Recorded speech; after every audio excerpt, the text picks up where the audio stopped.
23 సామాన్య ఆదివారము. మొదటి పఠనము. ప్రభువైన క్రీస్తు యేసు పరలోకరాజ్యపు సువార్తను గూర్చి ప్రసంగించుచు ప్రజల యొక్క వ్యాధి బాధలనెల్లా పోగొట్టుచుండెను. హల్లెలూయా హల్లెలూయా. పితా పుత్ర పవిత్రాత్మ నామములో మీకు శాంతి కలుగునుగాక. సెప్టెంబర్ 8వ తేదీ 2024 సంవత్సరం. సామాన్య కాల 23వ ఆదివారము. మిమ్ము కాపాడుటకు మీ దేవుడు వచ్చుచున్నాడు అని మీరు నిరుత్సాహము చెందిన వారితో చెప్పుడి. మొదటి పఠనము. యెషయా గ్రంథము 35వ అధ్యాయము 4వ వచనము నుండి 7వ వచనము వరకు. మీరు ధైర్యము తెచ్చుకొనుడు, భయపడకుడు.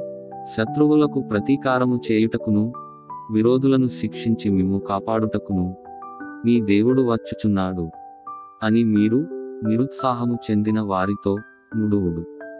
అప్పుడు గ్రుడ్డివారు చూచెదరు, చెవిటివారు విందురు, కుంటివారు లేడివలె గంతులు వేయుదురు, మూగవారు సంతసముతో కేకలిడుదురు. మరుభూమిలో ఏరులు పారును, ఎండిన నేల సరస్సుగా మారును, మాడిన నేలలో నీటి బుగ్గలు పుట్టును. ఇది ప్రభువు వాక్కు. సర్వేశ్వరునికి వందనములు. ప్రత్యుత్తర గీతము. కీర్తనల గ్రంథము 146వ అధ్యాయము 5 నుండి 7, 8 నుండి 9, 9 నుండి 10 వచనములు. అందరూ, ఓ నా ప్రాణమా, ప్రభువును స్తుతింపుము. యాకోబు దేవుని అండగా బడసినవాడు, తన ప్రభువైన దేవుని మీద ఆధారపడువాడు ధన్యుడు. ఆయన పీడితులకు న్యాయము చేకూర్చి పెట్టును, ఆకలిగొనిన వారికి ఆహారము పెట్టును, బందీలను చెర నుండి విడిపించును. అందరూ, ఓ నా ప్రాణమా, ప్రభువును స్తుతింపుము. గ్రుడ్డి వారికి చూపునొసగును, కృంగిపోయిన వారిని లేవనెత్తును, సజ్జనులను ఆదరముతో చూచును, మన దేశమున వసించు పరదేశులను కాపాడును. అందరూ, ఓ నా ప్రాణమా, ప్రభువును స్తుతింపుము. ఆయన వితంతువులను అనాథ శిశువులను ఉద్ధరించును, దుర్మార్గుల పన్నాగములను భంగపరచును. ప్రభువు కలకాలము పరిపాలించును. సియోను, నీ దేవుడు నిత్యము రాజ్యపాలనము చేయును. మీరు ప్రభువును స్తుతింపుడు. అందరూ, ఓ నా ప్రాణమా, ప్రభువును స్తుతింపుము. మీరు ప్రజల పట్ల పక్షపాతము లేకుండా ఉండవలెను. రెండవ పఠనము. అపోస్తలుడైన పునీత యాకోబు గారు వ్రాసిన లేఖ. 2వ అధ్యాయము 1వ వచనము నుండి 5వ వచనము వరకు. నా సహోదరులారా, మీరు ప్రజల పట్ల పక్షపాతము లేకుండా ఉండవలెను. మీరు మహిమోపేతుడగు యేసుక్రీస్తు ప్రభువునందు విశ్వాసము గలవారు గదా. వ్రేలికి బంగారు ఉంగరము, మంచి దుస్తులు ధరించిన ధనికుడు ఒకడు మీ సమావేశమున ప్రవేశించనను కొనుడు. చింపిరిగుడ్డలు ధరించిన ఒక పేదవాడు కూడా ప్రవేశించనను కొనుడు. ఈ ఉన్నతాసనమును అలంకరింపుడు అని మంచి దుస్తులు ధరించిన వ్యక్తితో ఎక్కువ మర్యాదగను నీవు అక్కడ నిలువుము, లేదా ఇక్కడ నా పాదపీఠమునకు సమీపముగా నేలపై కూర్చుండుము అని పేదవానితోనూ పలుకరాదు.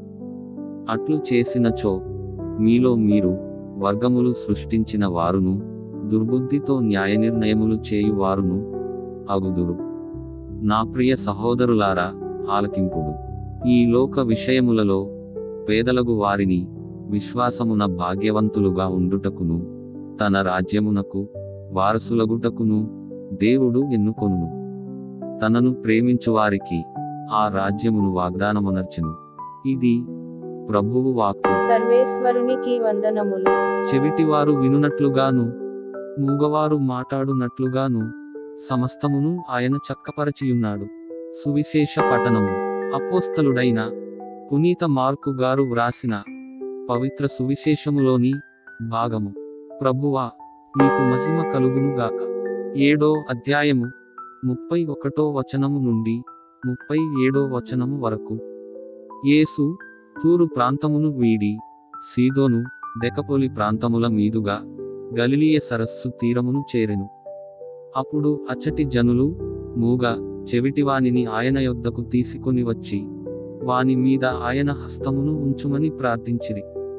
యేసు వానిని జనసమూహము నుండి ప్రక్కకు తీసుకొనిపోయి వాని చెవులలో తన వ్రేళ్లు పెట్టి ఉమ్మి నీటితో వాని నాలుకను తాకి ఆకాశము వైపు కన్నులెత్తి నిట్టూర్చి ఎప్పత అనెను. అనగా తెరువబడుము అని అర్థము. వెంటనే వాని చెవులు తెరువబడెను. నాలుక పట్టుసడలి వాడు తేలికగా మాటాడసాగెను. ఇది ఎవరితో చెప్పరాదు అని ఆయన వారిని ఆదేశించెను. ఆయన వలదన్న కొలది మరింత ఎక్కువగా దానిని వారు ప్రచారము చేసిరి. చెవిటివారు వినునట్లుగాను, మూగవారు మాటాడునట్లుగాను సమస్తమును ఈయన చక్కపరచియున్నాడు అని అందరును మిక్కిలి ఆశ్చర్యపడిరి. ఇది క్రీస్తు సువిశేషము. క్రీస్తువా, మీకు స్తుతి కలుగునుగాక. సువిశేష పఠనము ద్వారా మన పాపములు క్షమింపబడునుగాక. ఆమేన్. ప్రార్థించుదము. ప్రభువైన క్రీస్తు యేసుని ఎడల విశ్వాసముతో జీవించు మేము ఒకే మనస్సు, ఒకే హృదయము కలిగి ప్రభువునందు ఏకశరీరులుగా జీవించు ఓర్పును దయచేయండి ప్రభు. ప్రకృతి విలయ తాండవం మా సహోదరుల జీవితాలను దుర్భరం చేసినది. వారికి, వారి బిడ్డలకి స్వాంతన దయచేసి ప్రాణములు విడచిన వారికి మీ యందు శాంతిని ప్రసాదించుము.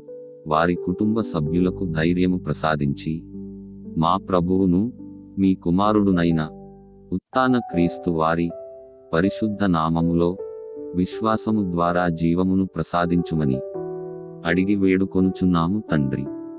ఆమేన్. ప్రియ సహోదరి సహోదరులారా, ఈ అనుదిన దివ్యగ్రంథ పఠనముల ద్వారా అభిషేకము పొంది మన నాథుడైన క్రీస్తులో జీవించు యోగ్యతను పునరుద్ధరించుకొనండి. వీడియో క్రింద సబ్స్క్రైబ్ బటన్ ఉంటుంది, నొక్కి సబ్స్క్రైబ్ చేయండి.